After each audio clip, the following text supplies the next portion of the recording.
Welcome to Friday Favorites. Today, we are going to be sharing some of our favorite outdoor toys. So let's go ahead and jump right in. Kim, what is your favorite outside toy that you've brought today? Okay, it's summer here in Texas, so I think it's kind of funny that we're doing outside toys because it is so hot, but we're still all out in the summer here. I brought one of my favorites, and you're going to see that it's one of my favorites because it's been really worn down because I've used it for years with my own kids, and now I use it a ton in therapy right now. And it doesn't have to be outside. We use it inside too with a lot of my kids, but it's great for outside. It is the little rocket launcher. I will add a link in our podcast notes because I'm not even sure the name brand. This is what it looks like. It's just this little thing that you jump on or step on. It has a tube. And then these are the rockets. They once upon a time had blue little wings on them that have all been torn off because I use it that much. You literally just put it on like this and you stomp on it and it pops up and it's so fun. I've seen a lot of different variations online. I think they have little discs that go, something maybe with butterflies. They have all different brands, but the concept's the same. You're putting something on and the kid is launching it into the air. So the reason I love to use this in speech is because it's just a really fun response for the kids. So it's exciting. They get up, we get to be active, and they're getting to jump on something. The way I use it is we have 3 of them. So you have 3 different trials, or you can just keep getting the same one after it launches. But if we're working on just simple words, we're working on, and they have to put it on, and then it's going to pop. And also that turn taking. So my turn, your turn, we work on that a lot. And then ready, set, and they fill in with go, or maybe we're working on the whole ready, set, go. And then they just have to jump. A lot of times I have to show them the first time and I jump on it. A lot of times they're so little, they don't even get that force to make it pop. So I will sometimes have to have mom or dad hold, and then we kind of jump them on there. But it's so fun for them because they did it and they made it happen. And you get a really big reaction. You want the repetition. And so we go again. So a lot of times I've just found it's a really good way to get them encouraged in using their words because they want it to happen again so bad. Sometimes I'll hear pop or on or my turn or something that I'm not necessarily hearing when we're sitting down working. It just gets that excitement and that activity, some of those motor skills going that kind of help with speech. So it's fun. It's a lot of fun. And I probably need to update mine at this point, but I'm going to look online and kind of see some of the newer versions that they have, and I'll link those too, because I've seen a lot of people talking about those too. So the funny thing is we actually gifted this toy to a little boy last week for a birthday party because we knew that theirs had been really well loved and all the pieces missing now, but it's a great one. And, I was thinking, you're right. Like, oh my gosh, late talkers, that would be such a big one for that group of kiddos, but also a little bit older, like my son, working on kind of the impulsivity type things of just saying, hold on, ready, set, jump. For And sure. not just as you're setting it up, trying to like stomp on your hands, and get it to go. Yeah. So that's something that happens. Like if you stomp on it before the rocket's on, it doesn't have that air has to be full in the base for it to actually make it pop. So that's actually been something interesting because if they stomp on it before and then I put it on, it's like, uh-oh, it's not working. We have to wait. And so it's a really good kind of teaching tool that it doesn't work if we don't wait.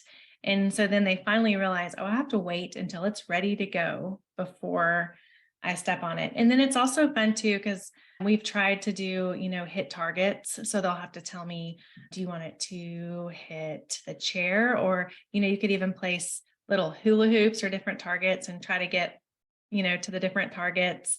We try to make it go really high, or maybe it's going to go low. So there's all different concepts you can use with it. And it's just something fun and different and active for kids to just get them moving and excited again. So it's a fun one. Oh, I love that. It can get destroyed. It Of still course, works. It like still anything, works. anything can get destroyed, Yeah, especially in the elements outside. yeah, for sure. What about you, Mary? What'd you bring? So I brought another really well-loved game that I grabbed out of our backyard, but because of that, it also is really rough looking. So there's again, like not great names for it, but it's like this Velcro, toss and catch Mm. where it has a tennis ball too, but they're all in my backyard everywhere. We have several sets of these, and I love them because, as we know, kids are not proficient yet at being really accurate with throwing and catching, but they still want to throw everything. I think it's a great way to be able to throw and catch. It has these little handles on the back. It's a very cheap toy too, like $5 for a set. And I would buy multiple so that you can do several family members or even two hands as fun. But then you're just going to hold it like a glove and then be able to catch. When they're little, you can use a little bit more like a plate and you're tossing it and catching like this, and then getting older, going vertical. And it helps with that hand-eye coordination. Obviously, that's a great use for it. But I also think it's a really good thing that you can work on directions and locations. You can work on words like, okay, go high, go low, in the middle. Oh, try to go out. Let's go out to the right, out to the left. And so you can do a lot of fun directions with that. It's a game that we really enjoy. We have this wooden deck in our backyard. And so that's another thing we enjoy is being up on the deck and then throwing it down or kind of in the grass. You can make, again, a lot of fun location things out of it. And it's just something fun that everybody enjoys. You can do it at the beach, like if you're at a cabin, super packable, super resilient. So I think it's a really good toy. That's Do a y'all fun have one. this one, Kim? Well, and I was laughing at your get multiple because these things, I don't know, disappear. Whenever we have this outside stuff, it just seems to disappear. So if there's multiple, you're going to at least some point be able to find two gloves and a ball somewhere. But I love it. I think there's something just that sensory too about pulling it off that kids like, that Velcro piece. Yes. And I do too. I think that's just fun. And then just reinforcing anything that's that back and forth turn taking. And you can practice that my turn, your turn, do things in between. Okay, we're going to do this. And then we're going to throw the ball back and forth 5 times or something like that.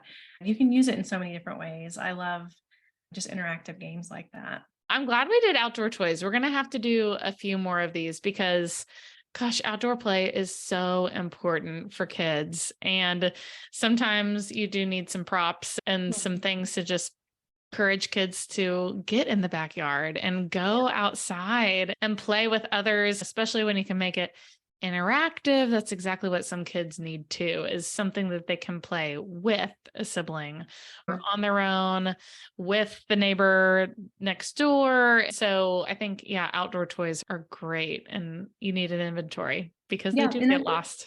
Yeah, I think sometimes we think too, like even as therapists and also as parents, that when we're working on language or concepts, that it needs to be really structured and like sitting down at a table, and it doesn't have to be at all. These can be things that you're doing outside and in play, which is sometimes the best way to work on them because kids are encouraged and they're doing it in that moment and they're practicing those concepts within an activity that they like. Sometimes that's more meaningful to kids than sitting down and working on it outside of something that they enjoy. So it's a great way to carry over some of those skills. We hope you enjoyed these and check them out for your summer outside